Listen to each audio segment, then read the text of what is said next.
Hello students, welcome to lecture 4 of Cell Cycle and Cell Division. My name is Dr. Shubham Kaushik and I am Senior Biology Faculty at PP Sawani Center for Excellence.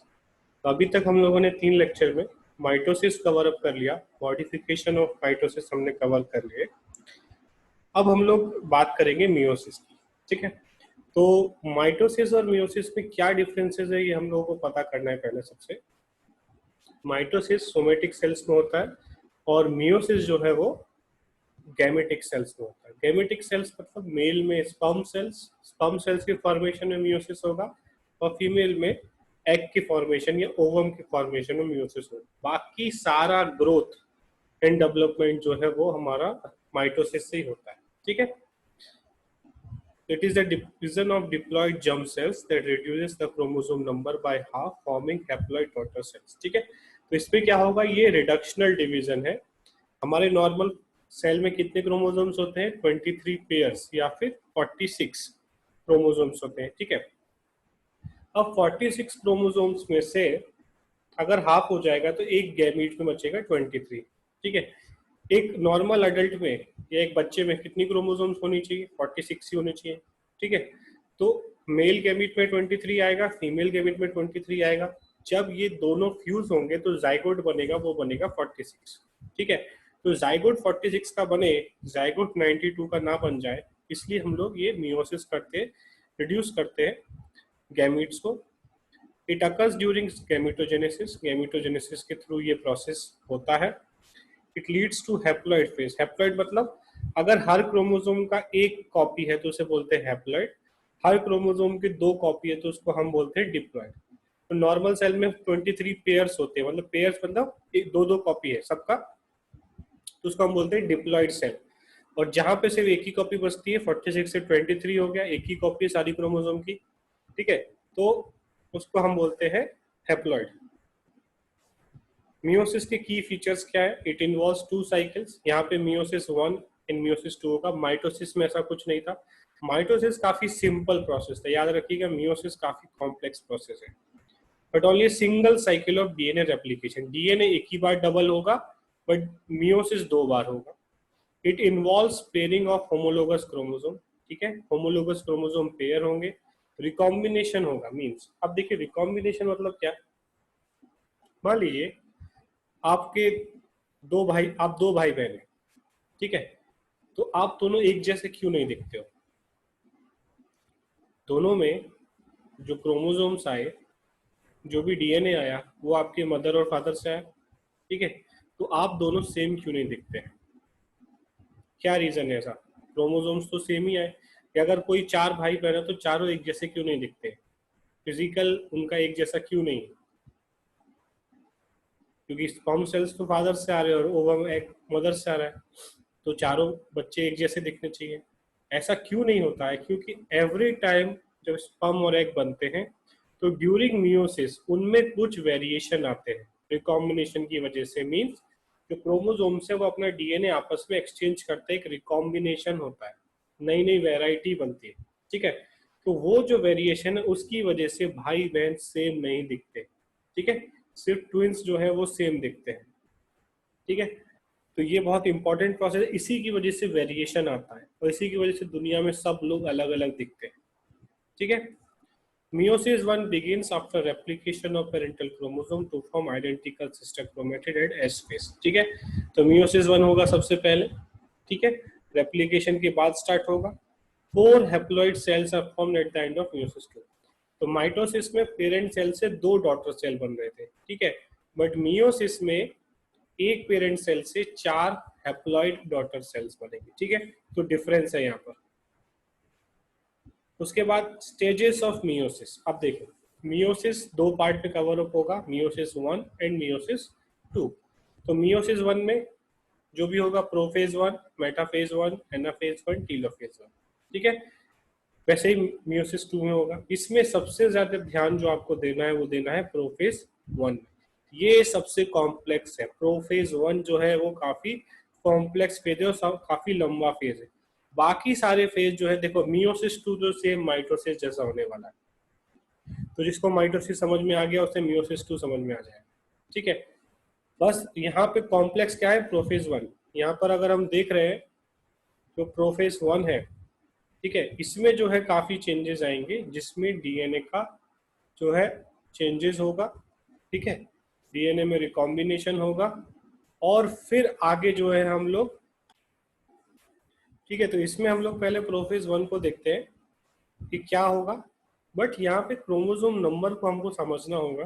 देखिए, एक बार DNA का duplication होगा, means starting sales में कितने chromosome होंगे? 46। Starting तो दो mitosis में 46 थे, इसमें 46 थे। माइटोसिस के एंड में दो डॉटर सेल बने, दोनों के पास 46 था। कैसे? कि पहले इंटरफेज में 46 का हमने 92 किया और 92 को दो पार्ट में डिवाइड कर दिया।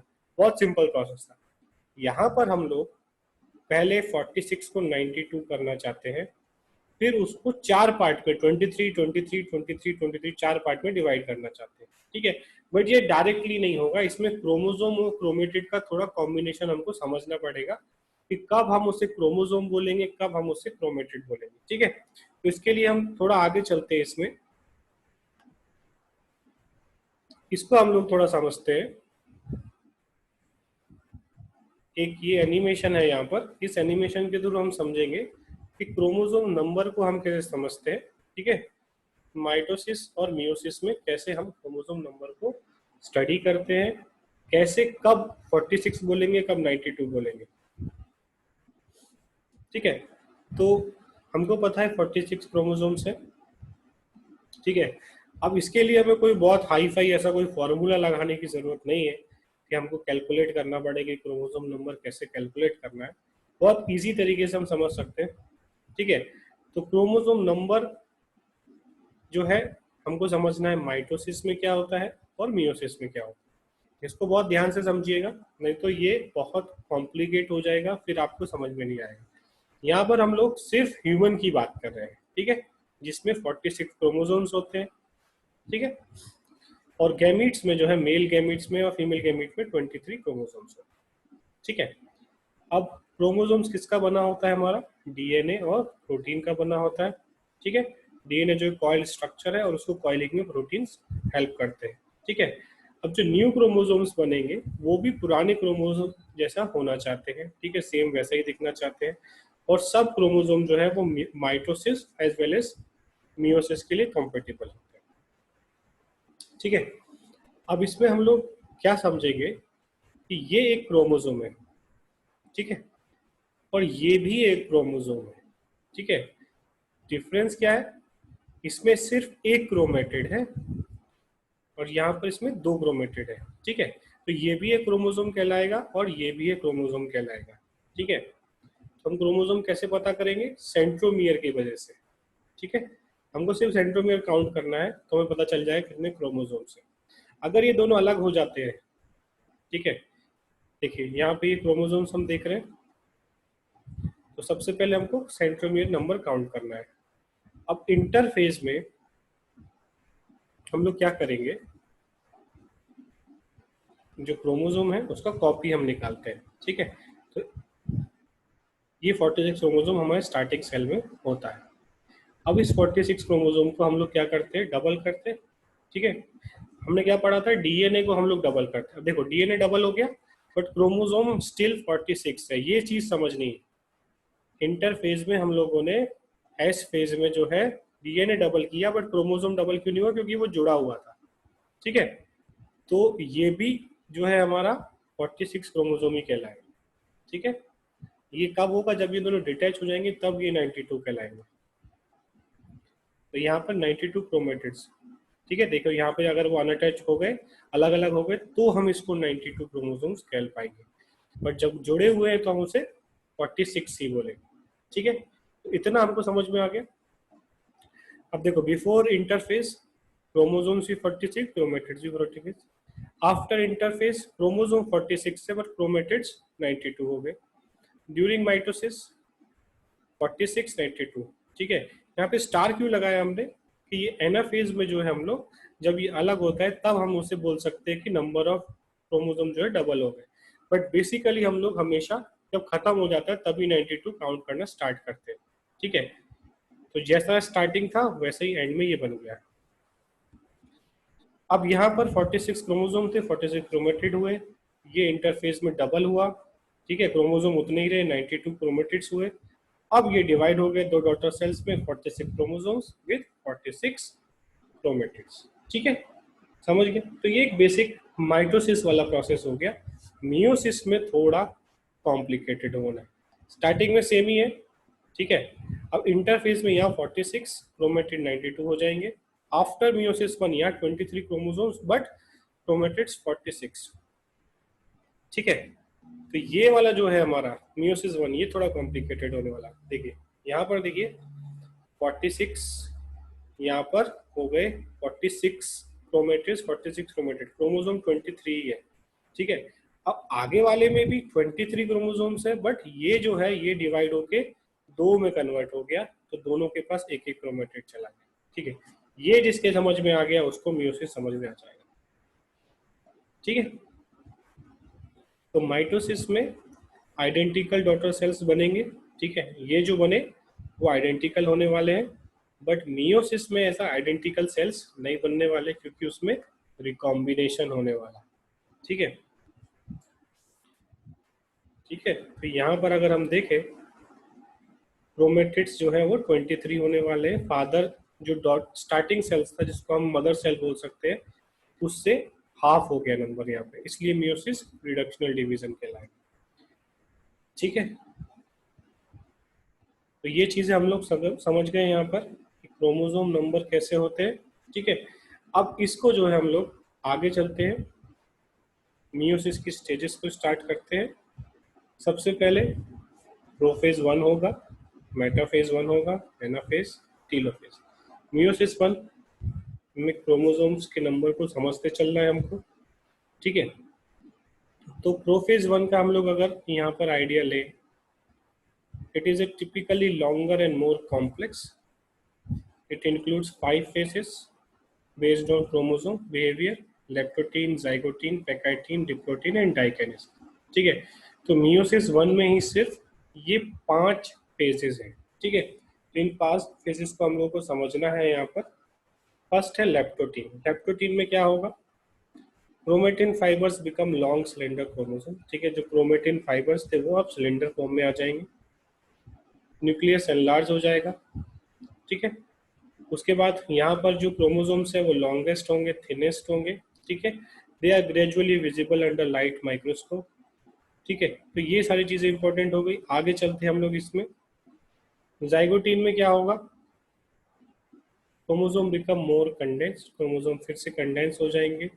Similar chromosome start pairing. जो सिमिलर क्रोमोसोम देखो पेयर में है, मतलब दो एक जैसे होने वाले हैं, तो वो पेयरिंग स्टार्ट करेंगे टुगेदर, ठीक है। उसको हम साइनेप्सिस बोलेंगे। यहाँ पर देख रहे हैं हम लोग डायग्राम में, with the help of a complex called as synaptonemal complex. तो ये जो सिमिलर क्रोमोसोम्स है ये आपस में पास आने लगेंगे और एक कॉम्प्लेक्स के थ्रू ये एकदम जो है जुड़ जाएंगे, ठीक है। ये हो गया हमारा जाइगोटिक।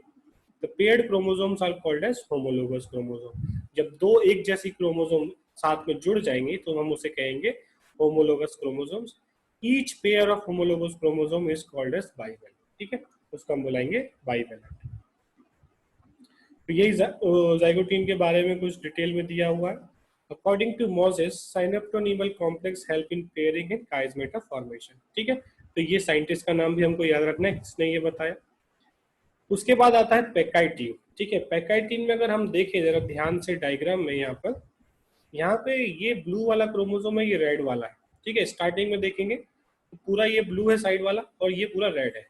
बट जब पैकाइटीन कंप्लीट हुआ तो ब्लू वाले के पास कुछ रेड वाला आ गया और रेड वाले के पास कुछ ब्लू आ गया, इसको हम बोलते हैं रिकॉम्बिनेशन, ठीक है। और इसी की वजह से भाई बहन जो है वो एक जैसे नहीं देखते, इतना वेरिएशन ह्यूमंस के अंदर आता है। ये काफी लॉन्ग प्रोसेस है। Bivalent chromosome split into similar chromatids, this stage is called as tetrads, ठीक है। दो दो पेयर थे तो चार हो गए, तो इसलिए हम उसको बोलते हैं टेट्राड्स। Appearance of recombination nodule eight which crossing over occurs, ठीक है। तो ये जो एक्सचेंज ऑफ डीएनए हो रहा है, डीएनए जो है इस क्रोमोसोम से दूसरे में जा रहा है, इसको हम बोलते हैं crossing over. It leads to recombination of genetic material on the homologous chromosome.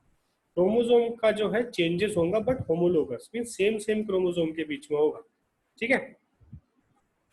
Recombination is completed by the end of packeting. तो जो डीएनए का एक्सचेंज होना था, और ये हर बार होगा, every time egg and sperm produce, हर बार एक नया कॉम्बिनेशन बनेगा, इसलिए जो हर बच्चा है उसमें एक नया वेरिएशन आने वाला है। ठीक है, तो पैकेटिन के बारे में वही सारी चीजें लिखी हुई हैं, थोड़ा डिटेल में लिखा हुआ है, यहाँ कुछ साइंटिस्ट के नाम दिए हैं। Crossing over was discovered by Morgan and castle in Drosophila.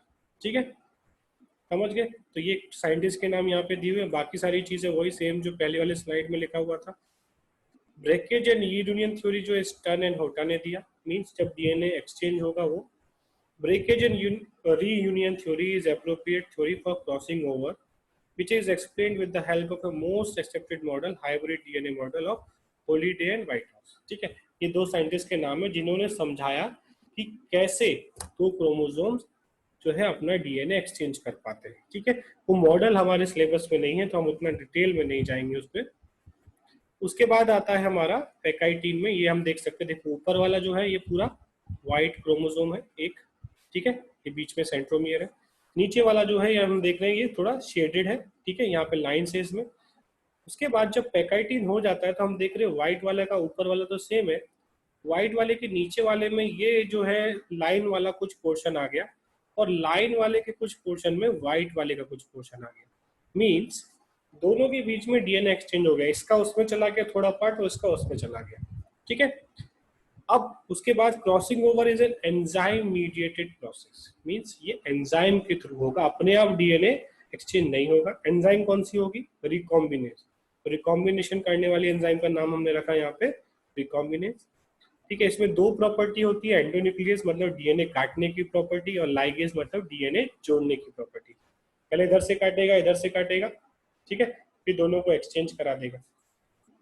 ठीक है, तो endonuclease first break the non sister chromatid at the place of recombination nodule. पहले एंडोन्यूक्लियस उसको ब्रेक करेगा, non sister chromatid reunite after exchanging their parts by enzyme ligase. ठीक है, जब उन्होंने एक्सचेंज कर लिया उसके बाद वो वापस जुड़ जाएगा with the help of enzyme ligase. As a result of crossing over chiasmata form in bivalent. जो स्ट्रक्चर ये जो बन रहा है इसको हम बोलते हैं, ये जो स्ट्रक्चर यहाँ पे बन रहा है इसको हम बोलते हैं काइजमेटा फॉर्मेशन। ये एक साइंटिस्ट जेनसन ने डिस्कवर किया था। Number of chiasmata per bivalent depend on the length of chromosome. कितने बार एक क्रोमोसोम में कितना डीएनए एक्सचेंज होगा, एक ही पार्ट एक्सचेंज होगा या बहुत सारी जगह डीएनए एक्सचेंज होगा, उसकी लेंथ के ऊपर डिपेंड करता है। जितना लंबा होगा उतना ज्यादा डीएनए एक्सचेंज होगा। ठीक है, उसके बाद आता है हमारा डिप्लोटीन स्टेज। पैकेटीन कंप्लीट हो गया, डीएनए एक्सचेंज हो गया, यहाँ पर हम देख रहे हैं कि डीएनए एक्सचेंज हो चुका है। तो अब जो साइटोटोनिमल कॉम्प्लेक्स बना था स्टार्टिंग में वो जो है यहाँ पे डिसॉल्व हो जाएगा, अब उसकी जरूरत नहीं है क्योंकि डीएनए का एक्सचेंज हो चुका है। The recombined homologous chromosome of the bivalent separate from each other. अब ये रिकम्बाइन हो गए, अब ये दूर दूर चले जाएंगे। ठीक है, at the site of crossover these X shape structure are called as chiasmata. तो ये जो हमने पीछे वाले डायग्राम में देखा था इसको हम बोलते हैं काइजमेटा। ठीक, तो ये काइजमेटा फॉर्मेशन यहाँ पे हुआ। इन ऊ site of vertebrates diplotene last for months और ईयर्स। ठीक है, तो डिप्लोटीन स्टेज में जो है ऊ साइट जो है वो जो है पॉज हो जाती है, एक तरह से स्टॉप हो जाती है, तो वो काफी सालों तक चल सकता है। ठीक है, तो ये चीजें वही चीजें यहाँ पर लिखी हुई है। ठीक है, according to modern scientist chiasmata not the reason but are only the result of crossing over. ठीक है, पहले लोग ऐसा बोलते थे कि काइजमेटा की वजह से क्रॉसिंग ओवर होता है, बट अब मॉडर्न साइंटिस्ट का ऐसा कहना है कि ये क्रॉसिंग ओवर होने की वजह से काइजमेटा बोलते हैं। अब ये जो इसका रीजन है वो उल्टा हो गया है। ठीक है, तो ये हम लोगों ने प्रोफेज 1 जो है यहाँ पे सारे फेज कवर कर लिए। लास्ट फेज जो हमारा आता है वो आता है diakinesis, means terminalization of chiasmata. Chromosome are fully condensed, the meiotic spindle fibers originate from poles to prepare the homologous chromosome separation। अब क्रोमोसोम का सेपरेशन स्टार्ट होगा, nucleolus and nuclear envelope disappear. अब देखिए, अगर आपको माइटोसिस के prophase का याद हो तो कितना सिंपल था। फिर स्टार्ट हुआ, न्यूक्लियस मेम्ब्रेन गई, न्यूक्लियोलस गए, ऑर्गेनल्स गए और प्रोफेज खत्म हो गया। बट ये प्रोफेज कितना लंबा चला आप सोचिए। ठीक है, इतने सारे leptotene, zygotene, pachytene, diplotene, diakinesis क्यों चला? क्योंकि हमें सिर्फ सेम क्रोमोसोम्स नहीं ट्रांसफर करने हैं, हमें उसमें वेरिएशन लाना है। ठीक है, वेरिएशन नहीं आएगा तो इवोल्यूशन नहीं होगा। ठीक है, तो प्रोफेज 1 जो है वो काफी कॉम्प्लिकेटेड प्रोसेस है, काफी लॉन्ग प्रोसेस है। अब आगे के जितने भी स्टेजेस है वो काफी सिंपल है और मोस्टली माइटोसिस की तरह ही है। ठीक है, तो ये हम लोगों का प्रोफेज 1 कवर हो गया, ये काफी इंपॉर्टेंट है, इसको आप बुक में से भी पढ़िए। ठीक है, और जो मैंने एनिमेशन के थ्रू क्रोमोसोम नंबर समझाया वो बहुत इजीली आपको समझना है।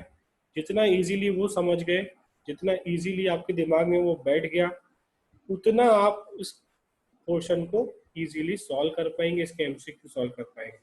ठीक है, अब आगे के लेक्चर्स में हम लोग आगे का म्यूजिक स्टार्ट करेंगे। ठीक है, थैंक यू।